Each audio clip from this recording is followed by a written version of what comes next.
complete a marathon in under 2 hours. His time, 1 hour, 59 minutes, and 40 seconds. In order to inspire many people, to tell people that no human is limited, you can do it. I'm expecting more.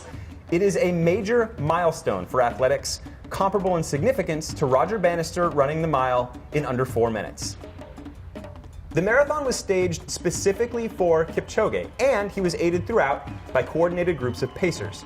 He was also racing on a fast course and wearing some very fancy and very controversial shoes. With us today to talk about how all of those factors came together in Kipchoge's race on Saturday is Dr. Michael Joyner. Dr. Joyner is a world-renowned expert in human performance, and also, about 30 years ago, you wrote a paper positing that a sub-2-hour marathon was possible.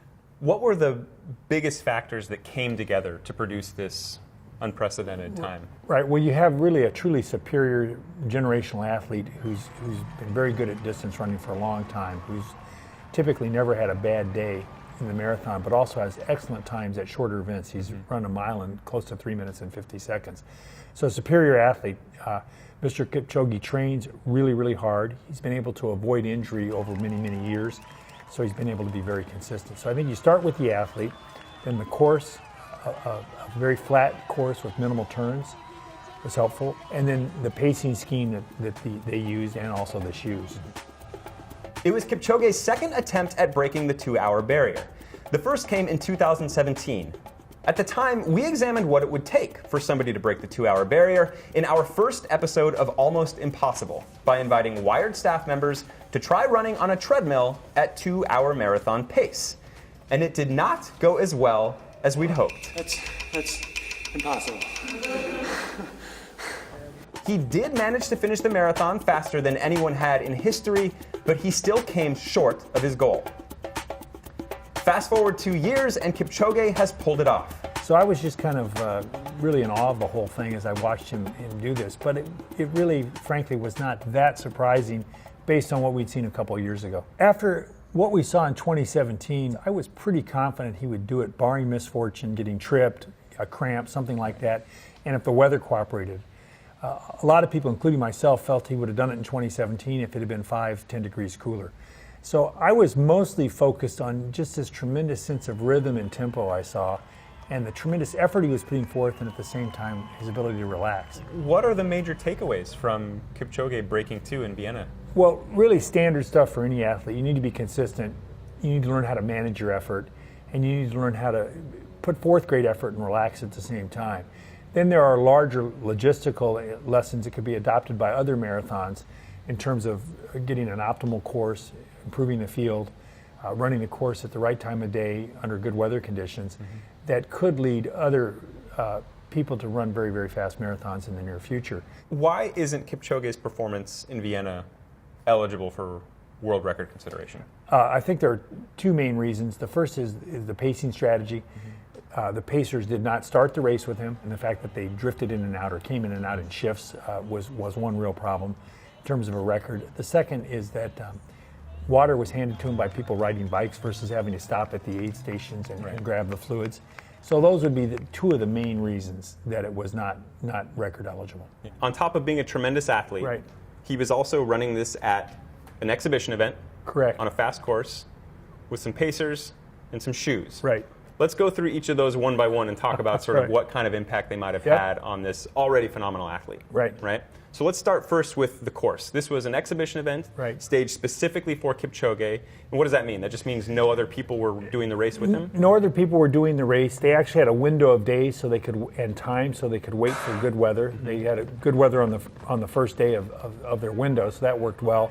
Then they were running down one of the great avenues in Vienna, an old imperial road from the Habsburg Empire, which is straight, and then they had a lollipop essentially on each end, so they minimized the number of turns. It's known especially that right angle turns cost you about a second per turn. So they really only had 6 or 8 turns the whole course, and they were relatively gradual. And the course was completely flat, close to sea level, so there was plenty of oxygen around. And there might have been a few bumps in the course, but actually that may be a little bit better than a completely flat course because it breaks up your biomechanical pattern a little bit. So the course itself, super Right. fast. Right. Right off the bat, a good sign that things are going to go well. Correct. He also had this pace group. Right. Now, what was unique about the pace group? Well, they essentially ran in formation with Mr. Kipchoge behind several pacers. Now, they ran kind of an inverted V. In 2017, they tried more of what looked like a flock of birds flying, where he was protected. There's some data going back to about 1970 by a man named Griffith Pugh, who was a well-known physiologist. Pugh had done some very interesting work on pacing and showed that if people even ran single file at about the speeds Kipchoge was running at, they could expect to reduce their energy costs significantly and get an edge. So I think a lot of people might be surprised to hear that drag would Right. have as big an impact. And I think there's sort of two things that are important, right? One is that the faster you go, Correct. the more resistance you experience. And And over 2 hours, it adds up. Right. Right. If you start getting a percent here and a percent there, each percent is a little bit over a minute because a 2-hour marathon is 120 minutes. So if you even just get 1 or 2% from the drafting and pacing, that's very helpful. In a record-eligible marathon, my understanding is the pacers are required to start Right. with the front runners, Right. and they can only lead the group for as long as they are able to run. So what was unique about the pacing wasn't just the configuration that they occupied. It was also the fact that they stuck with him the entire race. Right. He had people the whole way, as you point out, and there were several, Yeah. as opposed to just 1 or 2. And besides the drafting, there's a psychological price you pay when you're in front. And I think having people to take the pace and you be able to kind of tap into their rhythm can be very, very helpful. The third, and I think probably most controversial element of this race was the shoes that Kipchoge was wearing. Right.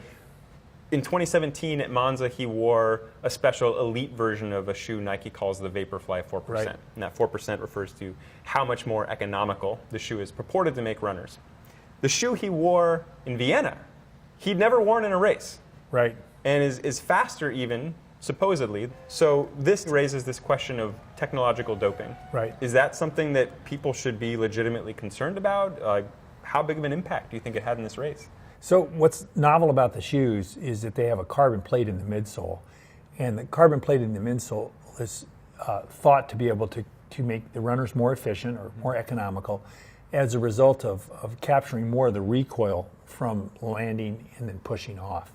There have been several iterations of the shoes, and he's running several generations of them, including apparently a custom-built pair with more or different carbon plates Right. in Vienna. It certainly had an impact. Aero bikes have made a huge difference in cycling. The tech suits in swimming, which were subsequently banned, made a huge difference.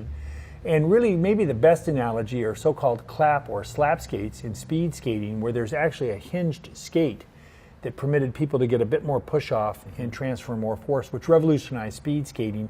And there's a big controversy about it, but golf clubs have changed, pole vault poles have changed, tennis rackets have changed, bikes have changed, and so forth. So it seems to be kind of sport-specific, and nobody's decided to regulate what. I think that the cat is out of the bag with the shoes, and when I talk to my biomechanics colleagues, they think it would be trivial for people to engineer the midsoles of shoes using any number of techniques. It seems to me that one of the biggest issues surrounding the shoes is that if it is a technology proprietary to Nike, Right. then Nike athletes have an unfair advantage over Right. athletes not sponsored by Nike, which in that case is actually the swimsuit analogy is very apt, right? Because it was Speedo. And Right. so it was Speedo athletes just swept the Olympics Right. that year, right? So when you say the cat's out of the bag and that people should be able to sort of Right. engineer another version of it, what I'm hearing is that should permeate throughout the rest of the shoe market and then Right. re-level the playing field. That would be my hope. A lot of people place emphasis on fast course, Right. a systematized pace group, fancy shoes, but at the bottom of all of those, sort of the thing that all of those things are orbiting is this athlete, Right. Kipchoge, right? And there are 10 people on Earth who can run a marathon in under 2 hours, 5 minutes this year. Right. And Kipchoge is the fastest. Right. And so it's, yes, those three things matter, but on anybody else, it's not a given that they'd be able to run it in under 2 hours. Well, and that's one of the things people have to think about when you talk about technology or some of these strategies is you have to be really a superior athlete to leverage them. Even though this is not an official world record, it's still significant. Why? Well, for somebody to go out and run 26 miles and change in just a little over 4:30 per mile, a time which would win most high school track meets, or under 28:30 per 10,000 meters, that's quite remarkable. Yeah. Quite remarkable. It's incredible. You sort of, Yeah. no matter what circumstances under Right. which it's run, right? It's, yeah. Yeah, it is quite remarkable. And the other thing that always happens when you see somebody break a barrier like this is people begin to think about what's possible and maybe push themselves a little bit harder. I think we may see this in an open race sooner than people think. Thank you so much for joining us. It was great fun to talk to you, Rob. Yeah, likewise.